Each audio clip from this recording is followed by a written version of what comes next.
பிஸ்மில்லாஹிர் ரஹ்மானிர் ரஹீம். புகழனைத்தும் அல்லாஹ் ஒருவனுக்கே உரித்தாகட்டுமாக.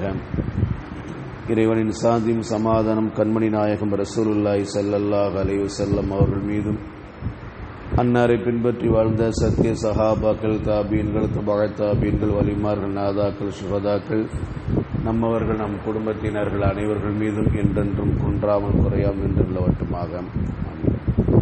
قال الله سبحانه وتعالى في القرآن العظيم أعوذ بالله من الشيطان الرجيم بسم الله الرحمن الرحيم قل من يكلؤكم بالليل والنهار من الرحمن بل هم عن ذكر ربهم معرضون صدق الله العلي العظيم. நபியே, இரவிலும் பகலிலும் உங்களை பாதுகாப்பவர் அளவற்ற அருளாளனை தவிர வேறு யார் என்று கேட்பீராக. ஆயினும் அவர்கள் தம் இறைவனை நினைவு கூறுவதில் அலட்சியமாக உள்ளனர் என்று அல்லாஹ் ரப்புல் ஆலமீன் இந்த வசனத்தினை சொல்லித் தருகிறார். அருமையானவர்களே, இந்த வசனத்தில் ரெண்டு விஷயத்தை அல்லாஹ் பேசுகிறார். ஒன்று, இரவிலும் பகலிலும் உங்களை பாதுகாப்பவர் அல்லாஹ் தவிர வேறு யாரும் இல்லை என்ற ஒன்று. இரண்டாவது செய்தி, அவர்கள் அந்த இறைவனை நினைவு கூறுவது அலட்சியமாக இருக்கிறார்கள் என்ற ரெண்டு செய்தி. அல்லாஹ் ரப்புல் ஆலமீன் திருமறையிலே சொல்லித் தருகிறார், இன்குல் நஃப்ஸில் லம்மா அலைஹா ஹாஃபிஸ். ஒவ்வொரு ஆத்மா மீதும் ஒவ்வொரு பாதுகாவல் இல்லாமல் இல்லை. ஒவ்வொரு ஆத்மா அல்லாஹ் தஆலா பாதுகாவலுக்காக வேண்டி ஒரு பாதுகாவலை அல்லாஹ் தஆலா நியமித்திருக்கின்றான். இரவிலும் சரி பகலும் சரி அந்த பாதுகாவலர்கள் அந்த அடியானை பாதுகாத்துக் கொண்டிருக்கிறார்கள். அந்த அடியானுக்கு எப்பொழுது அந்த தவணை முடிகிறதோ அதுவரை அவனை பாதுகாத்துக் கொண்டிருக்கிறார்கள். அவனுடைய உயிருக்கு எந்த ஒரு சேதாரம் ஏற்படாத அளவுக்கு அந்த பாதுகாவலை பாதுகாத்துக் கொண்டிருக்கிறார்கள். ஒவ்வொரு நேரத்திலையும் கண்ணிமைக்கு நேரத்தில் ஆபத்து வருகிறது, அப்படித்தானே? கண்ணிமைக்கு நேரத்தில் ஆபத்து வந்து சேர்கிறது. ஆனா அந்த ஆபத்தில் இருந்து அவனுடைய உயிரை பாதுகாக்க வேண்டும் என்று சொன்னால் அங்குள்ள மலக்கு அவனை பாதுகாக்கிறார்கள். அல்லாஹ்வால் ஏற்படுத்தப்பட்ட அந்த பாதுகாவலராகிய அந்த மலக்கு அவரை பாதுகாத்துக் கொண்டிருக்கிறார்கள். ரெண்டு பஸ் நேருக்கு நேர் வருது, நேருக்கு நேர் வருது, அப்படியே திரும்பி போகுது. எப்படி? அல்லாஹ் தஆலா பாதுகாப்பு. ஒவ்வொரு நேரத்திலும் அப்படித்தான் அல்லாஹ் தஆலா பாதுகாத்துக் கொண்டிருக்கிறான். இரவில ஏற்படுகின்ற அந்த தீங்கிலிருந்து அல்லாஹ் தஆலா பாதுகாத்துக் கொண்டிருக்கிறான். பகல்ல ஏற்படுகின்ற தீங்கிலிருந்து அல்லாஹ் தஆலா பாதுகாத்துக் கொண்டிருக்கிறான். ஒவ்வொரு ஆத்மாவையும் ஒவ்வொரு ஆன்மாவையும் அது மௌத்து வருகின்ற வரை அதை அதன் உயிருக்கு எந்த சேதாரம் இல்லாம அல்லாஹ் தஆலா பாதுகாத்துக் கொண்டிருக்கிறான். அல்லாஹ் குர்ஆன்ல ஒரு செய்தியை சொல்லுவான், அஃபலம் யஸீரு ஃபில் அர்லி ஃபயன்துரு கைஃப கான ஆகிபத்துல் லதீன மின் கப்லிஹிம் தம்மரல்லாஹு அலைஹிம் வலில் காஃபிரின் அம்சாலுஹா. அஃபலம் யஸீரு ஃபில் அர்லி, அவர்கள் பூமியில சுத்தி திரிய வேண்டாமா? அவர்கள் பூமியில சுத்தி திரிந்து பார்க்க வேண்டாமா? பார்க்கவில்லையா? ஃபயன்துரு கைஃப கான ஆகிபத்துல் லதீன மின் கப்லிஹிம் தம்மரல்லாஹு அலைஹிம்.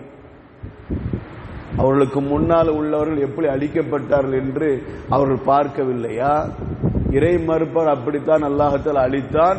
வலில் காஃபிரின் அம்சாலுஹா, இது போலதான் இறை மறுப்பாளருக்கும் இருக்கிறது என்று சொல்லிவிட்டு அல்லாஹ் தஆலா சொல்கிறான், ذَلِكَ بِأَنَّ اللَّهَ مَوْلَى الَّذِينَ آمَنُوا وَأَنَّ الْكَافِرِينَ لَا مَوْلَى لَهُمْ. இங்க அல்லாஹ் தஆலா பாதுகாவலர் என்பதை அல்லாஹ் தஆலா சுருக்கிறான். முதல் வசனத்தில் நம்ம பார்த்தோம், இன்குல் நஃப்ஸில் லம்மா அலைஹா ஹாஃபிஸ். ஒவ்வொரு ஆன்மாவுக்கு ஒரு பாதுகாவல் இருக்கிறார்கள் என்று அல்லாஹ் சொன்னார். இந்த ஆயத்தில் என்ன தெரியுமா சொல்கிறார்? ذَلِكَ بِأَنَّ اللَّهَ مَوْلَى الَّذِينَ آمَنُوا وَأَنَّ الْكَافِرِينَ لَا مَوْلَى لَهُمْ. அல்லாஹ் தஆலா அவனை ஏற்றுக்கொண்டவர்களுக்கு பாதுகாவலர் இருக்கின்றான். وَأَنَّ الْكَافِرِينَ لَا مَوْلَى لَهُمْ. இறை மறுப்பாளருக்கு அல்லாஹ் தஆலா பாதுகாவலனா இல்லை என்று சொல்கிறார். இறை மறுப்பாளருக்கு அல்லாஹ் தஆலா பாதுகாவலன் இல்லை என்று சொல்லுகின்றார். அப்ப அல்லாஹ்வை ஏற்றுக்கொண்ட ஈமான்தாரிக்கு முழுக்க முழுக்க பாதுகாவலன் யார் என்பது அல்லாஹ் தஆலா சொல்றான். அதுக்கு அல்லாஹ் தஆலா பாதுகாவலன் நியமித்திருக்கின்றான். இப்ப நம்மளாம் புண்ணியவான்கள், நம்மளாம் எப்பேற்பட்டங்க? பெரிய பாக்கியசாலிகள். அல்லாஹ்வுடைய பாதுகாவல்ல இருக்கிறோம். அல்லாஹ் நமக்கு ஒரு பாதுகாவல் நியமித்திருக்கின்றார். அப்ப நாம என்ன செய்யணும்? அல்லாஹ் நமக்கு என்று பிரத்யேகமான முறையில் ஒரு பாதுகாவல் நியமித்திருக்கின்ற பொழுது அந்த அல்லாஹ்க்கு நாம நன்றி செலுத்தணுமா செலுத்தக்கூடாதா? அந்த அல்லாஹ்வை நாம் நினைத்து பார்க்கணுமா நினைத்து பார்க்க கூடாதா? நினைத்து பார்த்தான் ஆக வேண்டும். அதனாலதான் அடுத்த செய்தி அல்லாஹ் தஆலா சொல்கிறான், ஆயினும் அவர்கள் தம் இறைவனை நினைவு கூறுவதில் அலட்சியமாக இருக்கிறார்கள். நமக்கென்று தனிப்பட்ட முறையில் அல்லாஹ் தஆலா ஒரு பாதுகாவலை நியமித்துக் கொண்டு நம்மை பாதுகாத்துக் கொண்டிருக்கிறானே, அந்த அல்லாஹ்வை நாம் என்ன செய்யணும்? நினைவு கூற வேண்டும். ஆனா நினைவு கூறுகின்றமா? எத்தனை பேர் அல்லாஹ் தஆலா நினைவு கூர்ந்து கொண்டிருக்கிறோம்? அல்லாஹ்வுடைய பயத்தோடு யார் வாழ்ந்து கொண்டிருக்கிறான்? பாங்கு சொல்லப்பட்ட பள்ளிவாசலுக்கு யார் வாரா? யார் அல் குர்ஆன் ஷரீஃப் எடுத்து ஓதி கொண்டிருக்கிறார்? யார் அல்லாஹ்வை திக்ர் செய்து கொண்டிருக்கிறார்? எல்லாத்திலும் அலட்சியம் அலட்சியம் அலட்சியம். அல்லாஹ் சொல்லதான் இங்க நடக்கிறது. அலட்சியமாக இருக்கிறார்கள். ஒரு நிமிஷம் கொஞ்ச நேரம் அல்லாஹ்வை நினைவு கூறுவதில் நமக்கு என்ன குடிமொழிவு போகுது நினைச்சு பாருங்க. ஒரு 10 நிமிஷம் தொழுகைக்கு வந்துட்டு போறனால நம்ம என்ன சாதிச்சிட போறோம்? தொழுகைக்கு வராம வீட்டில் உட்காந்து என்னத்தை சாதிச்சிட போறோம்? ஆனால் நம்ம சாதிக்கிற அடிப்படையில் வீட்டிலே உட்கார்ந்துகிட்டு இருக்கிறோம். ஒரு 10 நிமிஷம் நம்மளால நேரத்தை ஒதுக்க முடியல. நினைத்து பார்க்க வேண்டும். அல்லாஹ் தஆலா தனிப்பட்ட முறையில் நமக்காக வேண்டி ஒவ்வொரு பாதுகாப்பு நியமித்திருக்கின்ற பொழுது இன்னைக்கு நாம அல்லாஹ் நினைச்சு பார்க்காம இருக்கிறோமே, அப்ப எவ்வளவு பெரிய நன்றி கெட்டவர்கள் நாம இருக்கிறோம். எவ்வளவு நன்றி செலுத்தாதவனா நாம நன்றி கெட்டவர்கள் நாம இருந்து கொண்டு இருக்கிறோம். அருமையானவர்களே, அல்லாஹ்வை நாம் நினைவு கூற வேண்டும். அவனுடைய பயம் வந்துச்சுன்னா நமக்கு பள்ளிவாசலுக்கு வந்துடும். பள்ளிவாசலுக்கு வந்துடும் அல் குர்ஆன் ஷரீஃப் ஓதுவோம். அல் குர்ஆன் ஷரீஃப் எடுத்து ஓதுகிற பொழுது அல்லாஹ்வோடு நாம் சம்பந்தப்படுத்திக் கொண்டிருக்கிறோம், அல்லாஹ்வோடு பேசிக் கொண்டிருக்கிறோம். அல் குர்ஆன் ஷரீஃப் ஓத தெரியாதவர்கள் சுப்ஹானல்லாஹ் சொல்கிற பொழுது அல்லாஹ்வை நினைவு கூர்ந்து கொண்டிருக்கிறார்கள். அல்ஹம்துலில்லாஹ் என்று சொல்கின்ற பொழுது அல்லாஹ்வை நினைவு கூர்ந்து கொண்டிருக்கிறார்கள். அல்லாஹ் அக்பர் என்று சொல்கின்ற பொழுது அல்லாஹ்வை நினைவு கூர்ந்து கொண்டிருக்கிறார்கள். அருமையான நம்ம உள்ளம் பாழடைந்து போனது. திக்ர் ஓதாமல், குர்ஆன் ஓதாமல், தொழுகாமல் நம்முடைய உள்ளம் பாழடைந்து போனது. கல்லா பல் ரான அலா குலூபிஹிம் மா கானு யக்ஸிபூன். அல்லாஹ் சொல்றானா இல்லைங்களா?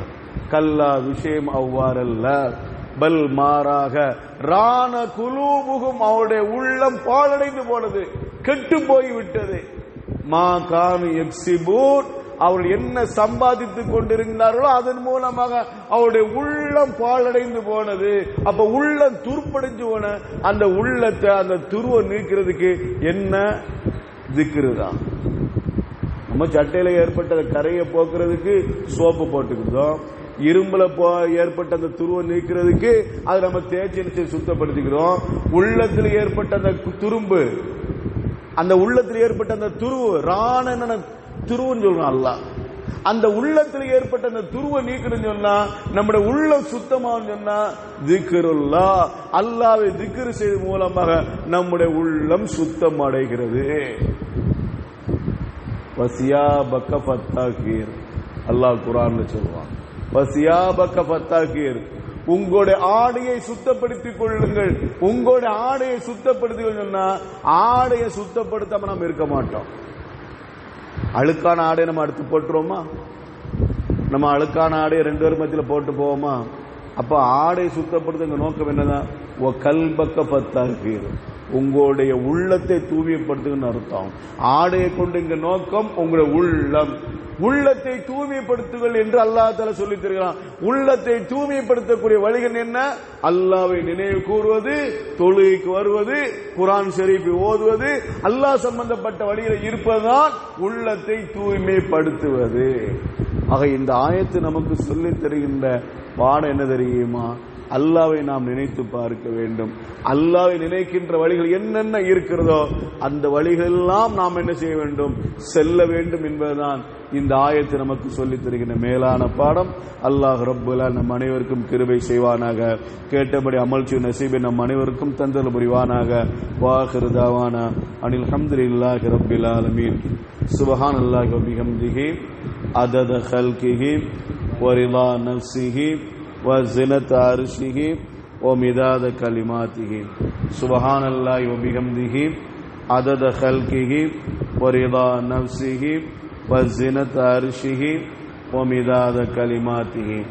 سبحان الله وبحمده عدد خلقه ورضا نفسه وزنة عرشه ومداد كلماته صلى الله على محمد صلى الله عليه وسلم صلى الله على محمد صلى الله عليه وسلم صلى الله على محمد يا رب صل عليه وسلم. السلام عليكم ورحمة الله تعالى وبركاته.